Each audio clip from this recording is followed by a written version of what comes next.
Queridos amigos, vamos para o podcast, né? O show não pode parar e vamos conversar sobre algumas questões aqui. Eu vi um artigo do O Globo falando para que nós devemos perdoar o PT, tá?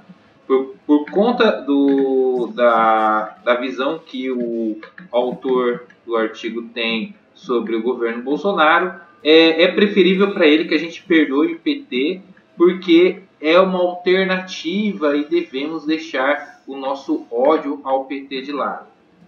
Como eu sempre afirmei e afirmo por todos esses anos, o ódio ao PT não é gratuito.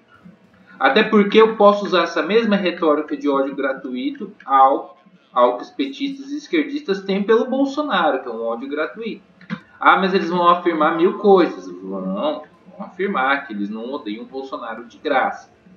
Mas nós odiamos o PT de graça. Não odiamos pelo mensalão, pelo aparelhamento da máquina estatal, pelo inchaço do Estado, pelo Foro de São Paulo, pelo petrolão, pelo motivo de existir a Lava Jato, que tirou-se emprego de pessoas porque eram empreiteiras que estavam com uma relação promíscua com o Estado, estavam literalmente cometendo crimes, né? A Aldebrecht, por exemplo, né? Que teve que fazer acordos, fora outras empreiteiras envolvidas em corrupção, né? Então isso não foi de graça, isso não é uma pura birra, né? Não. Nós odiamos o PT por birra. Então agora nós devemos perdoar aqueles que nos prejudicaram, porque devemos deixar as diferenças de lado e voltar a ter um governo ruim, porque supostamente esse governo seria muito pior que esse autor quer perdoar. O partido que tem ideias que vão contra o povo brasileiro em si. Aí ele alega que parte da população é de esquerda. Parte é de esquerda, mas não a maioria. Ah, mas Jean, se você for analisar bem, o brasileiro, a gente acha que o brasileiro é conservador, mas eles têm mentalidade revolucionária. Em partes. Mas essa mentalidade revolucionária que muitos brasileiros têm, ela não é orgânica, ela foi incutida com um processo de lavagem cerebral, se você for ver bem. Partindo da própria Globo, com as suas novelas e tudo mais. O brasileiro ele tinha um modo de vida mais tradicional até meados da década de 50. E se você for analisar bem, até mais ou menos a década de 50 e 60, o brasileiro tinha uma visão mais tradicionalista. O brasileiro era um país mais rural, as famílias tinham mais filhos, não existia essa questão do divórcio, todas essas merdas que nós discutimos aqui, tá? Então, se você analisar bem, houve um processo de transformação não só no Brasil, como no mundo todo. Até no próprio Estados Unidos, que é um país que as pessoas colocam como exemplo de conservadorismo, e não é bem verdade. Países como... Se você analisar bem, eu estou tentando falar como se eu fosse um tradcon, né? Mesmo eu achando que não seja, por exemplo. Eu não tenho moral para ser melhor que ninguém. Mas se você analisar bem, muitas de coisas progressistas surgem nos Estados Unidos. O Brasil importa. O Brasil e o mundo todo importa esse tipo de coisa. Aí colocam Israel como um país conservador. Mas Israel tem uma das maiores paradas gays do mundo, que é em Tel Aviv, que é um país que tem partidos de esquerda e tudo mais, que até foi a esquerda em Israel que ascendeu o poder por algumas vezes, tá? Então é uma coisa muito complicada, se você analisar bem. Não há um 100% de conservadorismo em países como Estados Unidos e Israel. Tem progressismo lá também. Acontece que lá há liberdade de ter até progressismo, tá? É essa a diferença. Tem o conservadorismo e tem o progressismo. Então, se você analisar bem, o cara desse autor do Globo, ele fala que não é para negar a força da direita no Brasil. E de fato, tem uma grande força. Se não tivesse, a gente não elegeria um presidente. Tá? A eleição de Bolsonaro ela não aconteceu por acaso, nem só pelo ódio ao PT, como alguns alegam. Porque alguns alegam, para não reconhecer a força do Bolsonaro, falar porque o Lula não estava na eleição, porque por causa de fake news, porque o PT destruiu o Brasil. Não, meu amigo. Foi muito além disso, se você analisar bem. Porque eu acho que chegou num momento que é assim, o brasileiro ele enxerga certas coisas muito tarde demais, quando o problema já começou, se você analisar bem. Se você analisar bem essa questão, porque que nem eu falei na live de ontem, em questão do MBL. Por que surgiu o MBL? O MBL surgiu graças ao antipetismo, tá bom? Porque muitos não porque assim, você tem que analisar, as pessoas têm que analisar duas principais diferenças. Ser antipetista é uma coisa, ser conservadora é outra, tá? Existem muitos antipetistas que têm mentalidade esquerdista e até se consideram de esquerda. Acontece que para eles o PT teve uma administração que levou o Brasil a grandes problemas, tá? Simplesmente isso, tá? Simplesmente isso. Basicamente, isso aconteceu. O Brasil, ele apenas saiu da administração do PT, por quê? Porque a própria classe política já estava cansada dos desastres que eram o PT governando o país, tá? Apenas isso. Então, os políticos, para eles, quando eles viram que não era mais interessante a Dilma na presidência, eles a descartaram, tá? Basicamente isso. Não porque ela roubou, tá? Na verdade, a gente tem que entender, a gente tem que reconhecer que o processo de impeachment é um processo totalmente político, tá? Por quê? Porque são os políticos que decidem, não são juízes que decidem a questão do afastamento. E eles viram, vamos tirar essa mulher daqui porque não dá mais pra gente. E isso foi o cerne da questão. Então a Dilma foi tirada só por isso, tá? Só por isso, porque ninguém aguentava ela, não porque ela fez a mesma coisa com o Collor. As coisas que o Collor fez foram mínimas comparadas com o que a Dilma fez. Mas acontece que ele não tinha apoio do Congresso. Aí ficam colocando assim, que Bolsonaro se vendeu pro Centrão, que Bolsonaro fez não sei o quê. Gente, o Bolsonaro ele tem que tentar conviver com essa gente, cara. Infelizmente, não dá pra ser pé na porta. Não dá pra ser pé na porta a vida toda. A gente gostaria de chutar o cu de muita gente, mas não dá. Tem que ter paciência, tem que ter prudência, tem que saber a hora certa de agir, tá? Tem que saber conviver com os problemas. E o Centrão, ele é um problema. Então, para essa ameba que escreveu que a gente tem que perdoar o PT, é simplesmente, você não tá legal com o seu namorado atual, você que é moça, né? Você tem uma moça, você é uma moça bem bonita, formosa, bem gatinha, né? Aí você teve aquele namorado que fudeu com a tua vida. Te traiu, te batia, era abusivo, tá? Aí você fica com trauma, mas você conhece outro cara. Só que esse cara não é perfeito. Esse cara, ele é meio desleixado, ele é meio distraído. Ele, às vezes, ele dá motivo pra você ter ciúmes. Não, aí chega a pessoa, volta pro teu primeiro namorado. Não, é basicamente isso. Perdoar o PT seria basicamente isso. Porque, gente, o PT, se ele voltar ao poder, ele não quer falhar de novo. A gente tem que entender que o petista, ele é um ser mau, mas ele não é um ser tão burro. Tem aqueles militantes caricatos que a gente tira sarro da Glaze, do Lindenberg, do Humberto Costa, que é o Drácula, que a gente tira sarro do Haddad, que o Haddad às vezes é um pouco ridículo, um pouco tosco, que a gente tira sarro de algumas frases do Lula, mas tem que entender que o PT é o partido do José Dirceu, cara.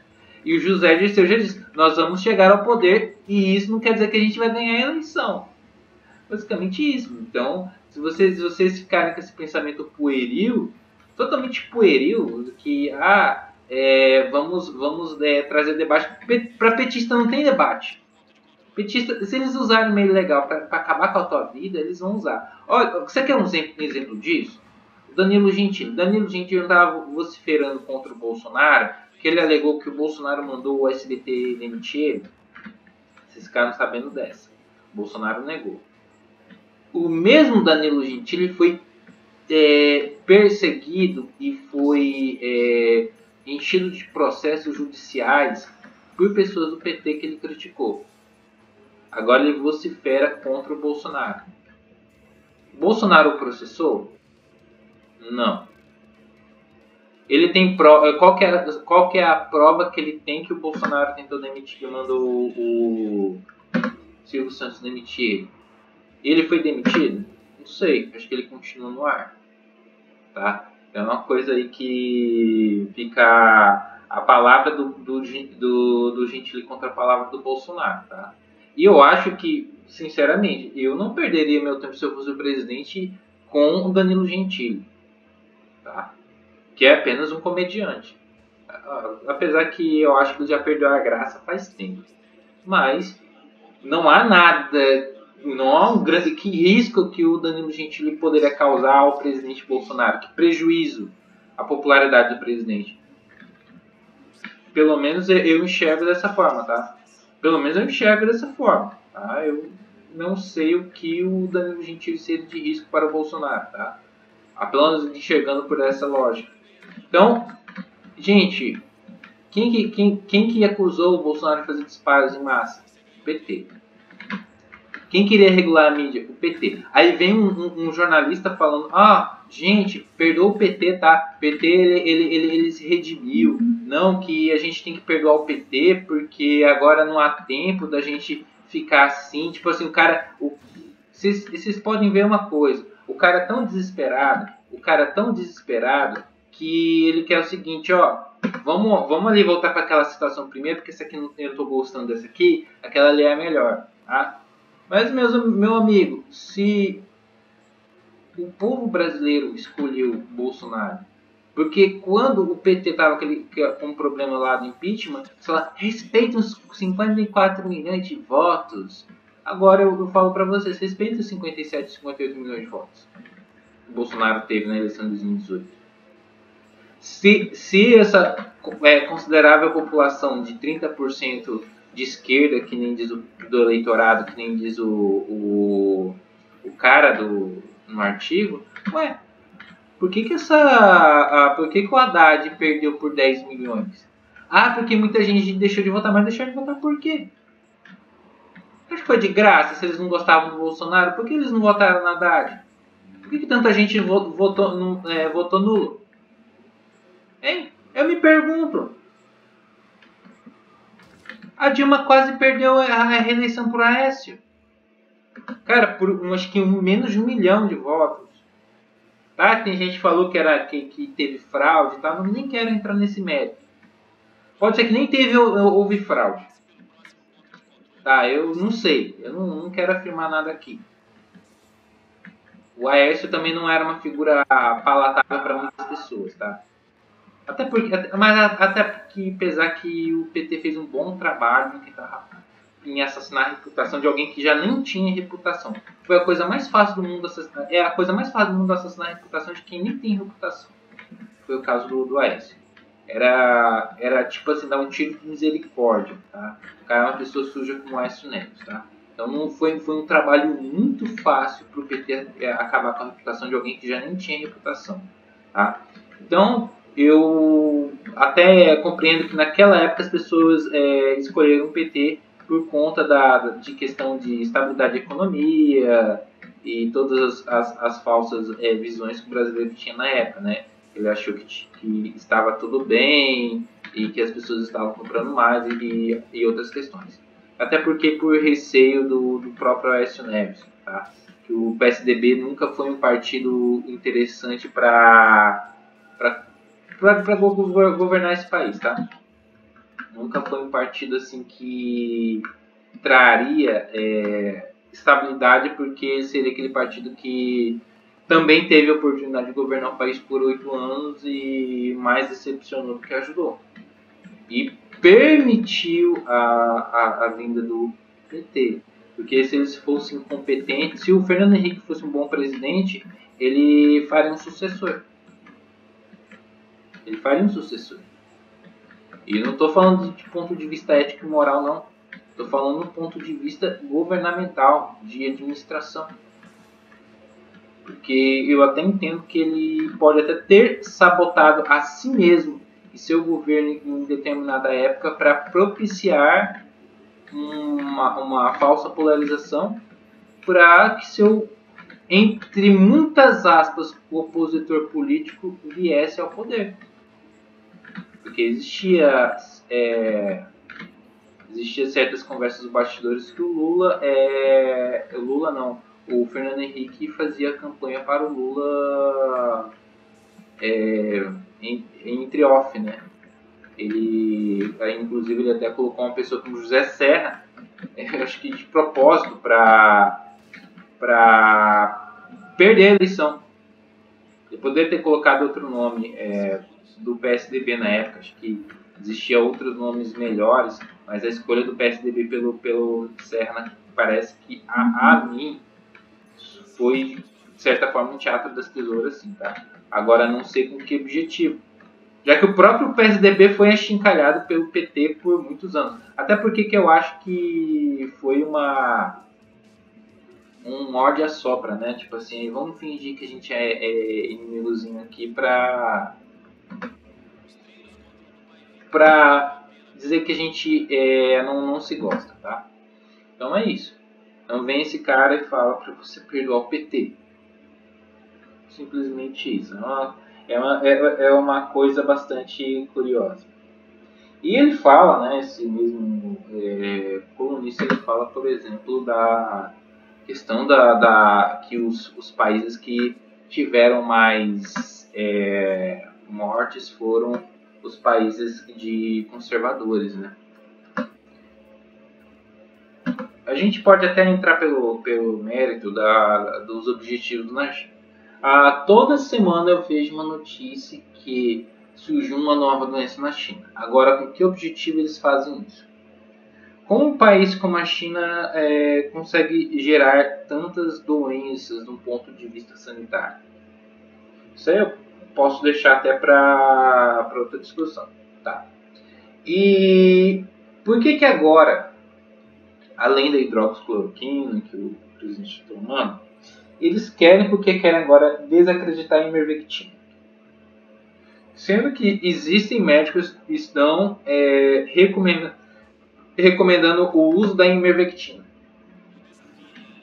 Tá? Por quê? Por que agora essa vontade em desacreditar a ivermectina, dizendo que não há indícios, não há estudos suficientes para o uso da ivermectina? E por que certos governadores não querem que você use certos medicamentos à sua própria vontade? Alguma coisa tem isso por trás, cara. Por quê? Mas Jean, ainda não existem indícios que a ivermectina, hidroxicloroquina, qualquer outro medicamento faça efeitos contra o Covid. Tá bom, tá. Mas estamos numa guerra? Gente, sério. Essa praga aí não é uma guerra? A gente não perdeu mais de 560 mil vidas no mundo todo? Isso parece uma guerra. Tá, não tem tiro, não tem bomba, mas tem baixas. Vocês acham que numa guerra a gente tem que esperar estudos que demoram anos para serem desenvolvidos, ou a gente tem pressa para tentar acabar com o inimigo? Então, qualquer coisa que apareça, a gente tem que, de certa forma, ir atrás. Porque se há evidências, a gente tem que vamos tentar ver se isso aqui é bom. Gente, se a gente esperar por evidências, por estudos, mais pessoas vão morrer à míngua, sem nada, sem nenhum medicamento, sem porra nenhuma. Tá? E ivermectina é um bom remédio. Porra, na África, muitas pessoas não estão morrendo porque lá acontece o seguinte: as pessoas já tomam esse remédio antiparasitário há muito tempo, porque eles já têm doenças que exigem a profilaxia desse remédio, dessa medicação. Então eles têm que tomar. Porra, você já pega um monte de bosta lá, porque do ponto de vista sanitário, você sabe que o continente africano carece de infraestrutura. Do ponto de vista sanitário, tá? Ok. E as mortes que estão acontecendo na África não são significativas, como, por exemplo, em países desenvolvidos, que não fizeram uso desse tipo de medicamento. Eu tomei ivermectina e uma vez, assim, não estava me sentindo muito bem. Sei lá, eu achei que eu poderia estar com esse vírus chinês aí. Cara, eu me senti muito melhor logo em seguida, no dia seguinte. Cara, eu fiquei outra pessoa, tava com a cara abatida. Por que vocês acham que às vezes eu faço podcast? Porque às vezes eu não tô com condições de mostrar a cara. Às vezes eu não me acho que tô bem fisicamente, ou porque eu tô me sentindo triste, ou por outro motivo. Eu não quero ficar com a cara de cansado, de doente nos meus vídeos. Tá? Eu não gosto disso, eu não gosto. Eu gosto de aparentar que eu tô bem nos meus vídeos. E quando eu tomei ivermectina, eu me senti maravilhosamente bem. Eu me senti mais forte, eu me senti mais disposto. Ah, mas ele não cura o Covid. Tá bom, mas ele não cura, mas pelo menos ajuda. E às vezes aquele pouco de ajuda que pode ser para aquela pessoa que está fraca por causa do vírus, pode ajudar na recuperação dela. Tá? Pode ter uma significativa melhora para ela. Ah, mas é um remédio para matar verme, para matar parasita. Beleza. Mas se você tiver com verme com parasita junto com o vírus, não é muito pior? Tô sendo sincero. Porque não dizem que quando você tem comorbidade, o vírus não é pior? Se você está tomando algo que tira essas coisas ruins de você, não vai te auxiliar na sua recuperação?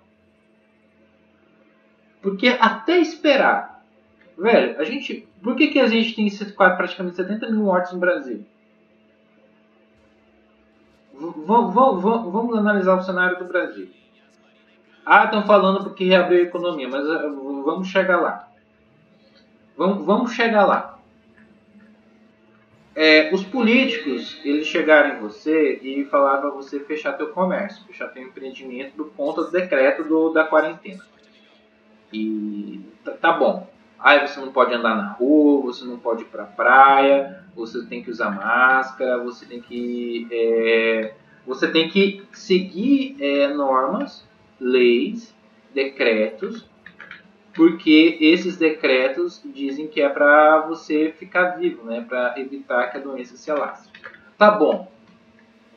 Porque eles falam o seguinte, que os decretos, a flexibilização, depende, por exemplo, da quantidade de leitos de UTI. Tá bom.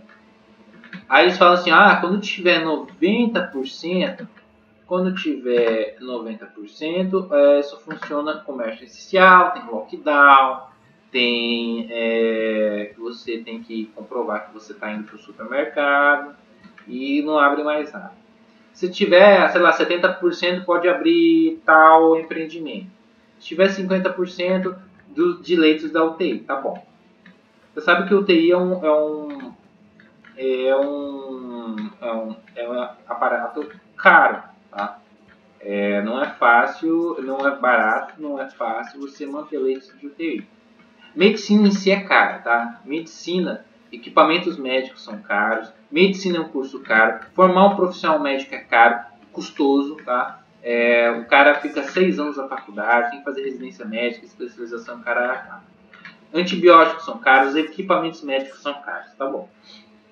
Então, por exemplo, mas quem que tem que fazer as UTIs para salvar a vida da população, enquanto essa população fica em casa, é o poder público, ou seja, os estados, os municípios e o governo federal. O governo federal libera recursos por conta da questão da pandemia, a lei de responsabilidade fiscal não vale, tá bom? Aí eles falam o seguinte para você, ó, fique em casa, porque a gente tem que manter a taxa de ocupação de UTI. Inclusive, eu tive um primo que teve um problema de saúde em relação ao diabetes e ele foi parar na UTI. Mas tinha vaga para ele, deu tudo certo, ele se recuperou. Ok, tá certo. Mas eles obrigam você fazer todas as suas obrigações, né? Porque você tem que seguir as leis, porque tem um poder estatal que te pune se você não cumprir as leis e determinações médicas, tá bom? As leis sanitárias. E por que quem obriga você não faz a parte também? Ele te exige que você cumpra as determinações, mas eles não cumprem as obrigações deles, né? Eles não cumprem. E falta leitos de TI justamente porque os políticos roubam. Os políticos desviam, compram materiais superfaturados, respiradores mecânicos, te negam profilaxia porque a OMS e a Anvisa alegam que aquele medicamento não tem evidências não tem estudos que ele vai te salvar do Covid. Mas aí você fica sem nada, fica com falta de ar e você vai ficar com falta de ar, porque você não está sendo tratado, você não tem nada, e você vai precisar de um respirador. Não tem respirador para todo mundo, porque eles compram superfaturado e só dá para comprar menos do que eles falam que vão comprar. E até às vezes nem chega o lote que eles pedem da China ou de outro lugar, porque eles pegam com fornecedores estranhos, como aconteceu no Rio de Janeiro. Porque não tem licitação, tem dispensa de licitação, então eles podem pegar com qualquer um. Então, o poder estatal, ele faz o que ele quiser. Então, acontece que quem te exige alguma coisa não faz a sua parte. E você é penalizado, porque você paga impostos para os políticos terem recurso para aplicar esse recurso e não aplicam. E te restringem a sua vida de uma forma que você vai ter dificuldades. Você sustenta isso. Então é muito fácil exigir, usa máscara, fique em casa, não veja quem você gosta, não faça aglomeração, e piriri, pororó. Se a pessoa te exigir isso, não está fazendo a parte dela, não está. Então cria-se um ciclo negativo, um ciclo vicioso. Cria-se a sensação que você é feito de otário, sim. Que você sustenta todo esse ciclo. Que os políticos eles querem ainda pousar de heróis, os próprios governadores que põem às vezes decretos que eles alegam que é para o seu bem, e existem muitas incoerências em muitos decretos. Porque às vezes um comércio que vem 2, 3 pessoas por vez e está fechado pelo decreto porque alegadamente ele não é essencial, enquanto o supermercado e farmácia que tem muito mais funcionários e muitas mais pessoas comprando ao mesmo tempo, ele permanece aberto. E Claro que eles seguem em diversos protocolos e tudo mais que são importantes. Importantes, não quero nem questionar isso aí. Tá, mas os funcionários eles têm famílias. A família dos funcionários do supermercado estão morrendo. Tá aqui, eu posso até falar, ó, os profissionais de saúde lá dos hospitais estão morrendo, tá? Já perdemos médicos. É linha de frente total. Isso aí até eu concordo. Que às vezes porque eles têm mais contato e pela culpa também dos gestores públicos, desses governadores, né, e prefeitos, que recebem recursos do governo federal, mas eles eles desviam muito recurso mesmo. Eles não têm equipamentos de segurança e eles têm que atender as pessoas sem equipamentos e ficam expostos ao vírus, tá? E muitos deles, porque como o médico ele está sempre exposto a tudo, médico, enfermeiro, ele já tem que tomar certas medicações, por quê? Porque a imunidade dele já exige mais, que ele tem mais imunidade, por quê? Porque ele está exposto muitas vezes, cara, a quem está em hospital. Às vezes, se o cara tiver descuido, ele pica com uma seringa que pode ter uma doença, como hepatite B, HIV e tudo mais. Não exige um cuidado maior. E às vezes o cara não tem nem um ambiente de trabalho decente. Mas às vezes o funcionário de supermercado, ele tá bem. Por quê? Tá, gente, vamos na moral. Você acha que as máscaras do pessoal aqui do supermercado é melhor que a tua, aquele pano? Não, não é tão melhor assim. Tá? Não é tão melhor assim. Às vezes a tua máscara às vezes até é mais eficiente do pessoal de lá. Lá que alguns usam face shield. Eu acho interessante o face shield, tá? O face shield ele protege bem até.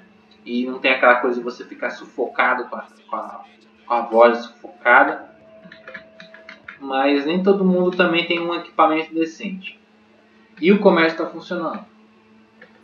Aí, tipo assim, o outro comerciante que vende outras coisas, outros empreendimentos, que para ele o comércio dele é essencial. É essencial para quem? Para ele. Que é o sustento dele.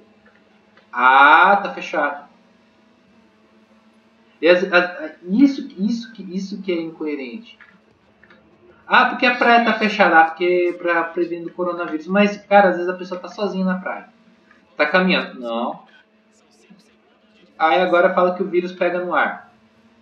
Uma hora fala uma coisa, uma hora fala outra.